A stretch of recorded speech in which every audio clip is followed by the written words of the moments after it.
How to burn more fat while sleeping. I've said the easiest way to lose weight in addition to a caloric deficit is walking. I lied. Well, kinda. Let me explain. It's one thing that will make you lose fat so much easier. All you have to do is sleep more. In my 3rd, 4th, and 5th year of medical school, I would switch up my diet to get into shape for the summer. After 12 weeks of successful dieting, I would find myself in a frustrating position where I've ticked all the boxes. I've dieted hard, I've tracked all my macros, stuck to my training plan, and I never missed a training session. And I would dig deep with my cardio, sometimes doing 1 hour of high intensity interval training. I would find so many people with 2 times better the results doing half the work I was doing, which always left myself asking, why am I doing a lot more work, achieving less results? Was it my metabolism? Is my diet not on point? Or is it my training? In my final year of medical school, I realized what held me back after hours of research and applying the science, what was literally killing all my gains. After coaching hundreds of my own clients, they had this very same problem. In this video, I'll be talking about 2 majorly underrated variables that may be why you're skinny fat or just never able to lose that stubborn fat. But before we dive in, a lot of research and editing goes into making a video like this. Just do me one favor, if you wouldn't mind, gently hit the like button. It would be greatly appreciated. And if you enjoy this kind of content, subscribe and hit the notification bell if you're new. Let's kick it off. Let's dive into the science of how sleep impacts your fat loss. A 2018 study by Wang and colleagues published in the Journal of Sleep split subjects into 2 groups. For 8 weeks, 2 groups were on a caloric restricted diet. Group 1, the control group, slept normal hours, and Group 2, who slept 60 minutes less for 5 nights and slept as much as they like for the rest of the week. The results were staggering. Both groups lost equal amounts of weight due to the caloric restriction. But what was lost exactly is the interesting part. The group that slept normal hours lost approximately 83% of that as fat, and in completely inverse proportion, the group that slept 1 hour less per day lost 85% of muscle mass. Subjects sleeping normally lost most of their weight as fat, while subjects sleeping poorly lost most of their weight as lean mass. And all of this was just from 1 hour of sleep less per night for 5 days per week. The study also found that the group sleeping normally had a lower RQ. RQ stands for respiratory quotient, which is a number that tells you how much of your energy is being utilized from carbs versus fats.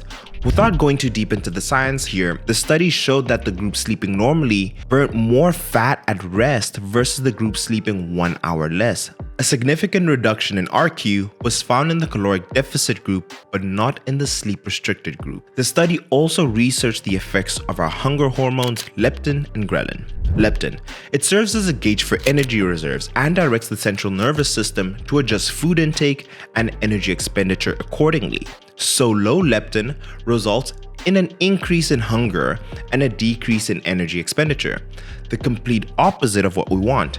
High leptin results in a decrease in appetite and an increase in energy expenditure. That means not only do you lose less fat, but you're also hungrier sleeping less. Research has also shown that sleep deprivation leads to an increase in ghrelin, making you feel hungrier and likely to eat more as a result. This study explains my experience with dieting in medical school. It also explained why so many of my clients couldn't get the results they wanted. They just simply did not pay enough attention to their sleep. Now I'm going to share 4 tips that help me sleep more and burn more fat. Tip 1. Reduce/control the caffeine intake. Caffeine's in a class of drugs called drug psychoactive stimulants.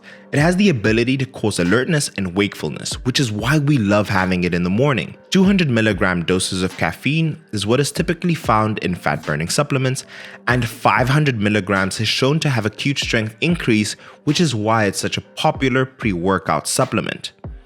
That being said, there are 2 massive hidden features of caffeine. 1, its half-life. Half-life is the amount of time it takes for a quantity of a substance to be reduced by half from the original amount.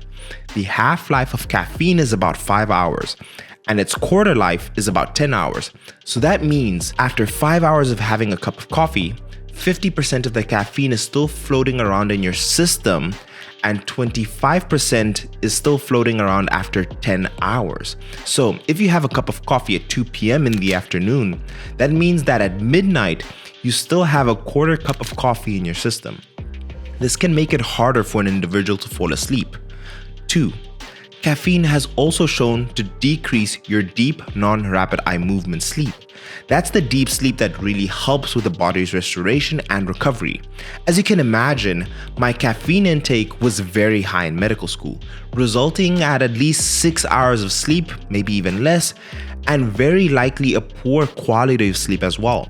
My clients had the same problem, not knowing the effects of caffeine and drinking an extra cup past 2 p.m. The solution, at the very least, I would stop consuming caffeine between 11 a.m. and midday. That was a hard cutoff caffeine intake, and this improved my sleep and overall gains dramatically. Getting between 7 to 8 hours alone of sleep made me lose fat and helped my process 2 times more compared to my previous years alone. I know this was probably the most helpful thing that got my clients the results that they needed, including myself. So I'd also just recommend just watching your overall caffeine intake. Tip 2, blue light and sleep. To understand how blue light affects sleep, we need to understand circadian rhythm. According to the NCI, circadian rhythm is the natural cycle of physical, mental, and behavioral changes that the body goes through in a 24-hour cycle.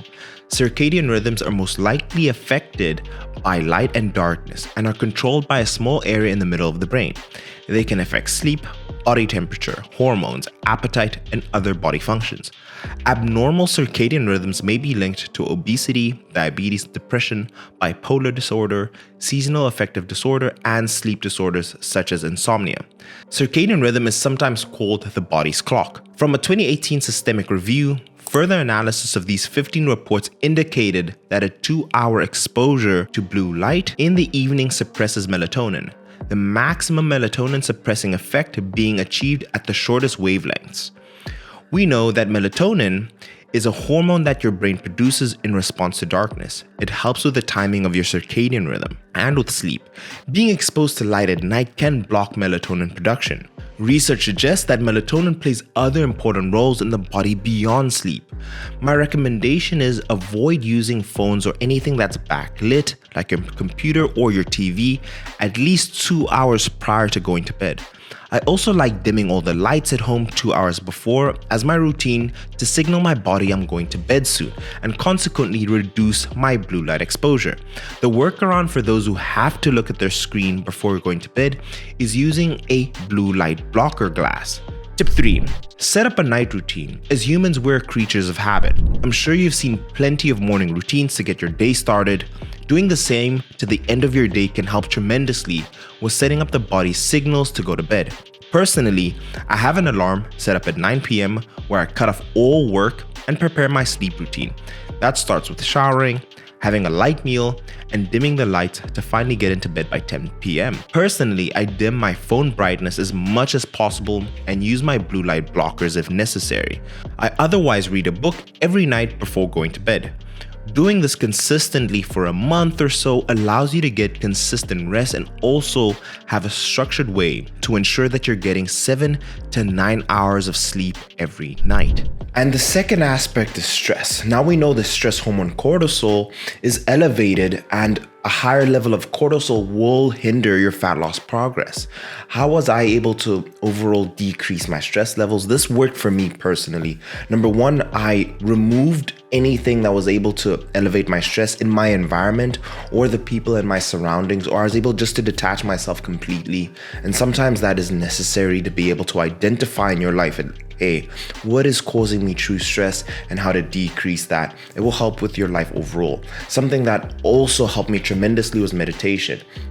My own experience with meditation is that it really helped me being able to control my thoughts. It's very easy to have an idea come in your mind and let you go down a path that isn't healthy or conducive to yourself or your environment. So using the Calm app, listening to interviews, or just watching plenty of videos on meditation and actually practicing really helped me with the information I allow to inflow and outflow from my self-being. But I'll leave the video here. I'm going to give a $100 giveaway for EHP Labs.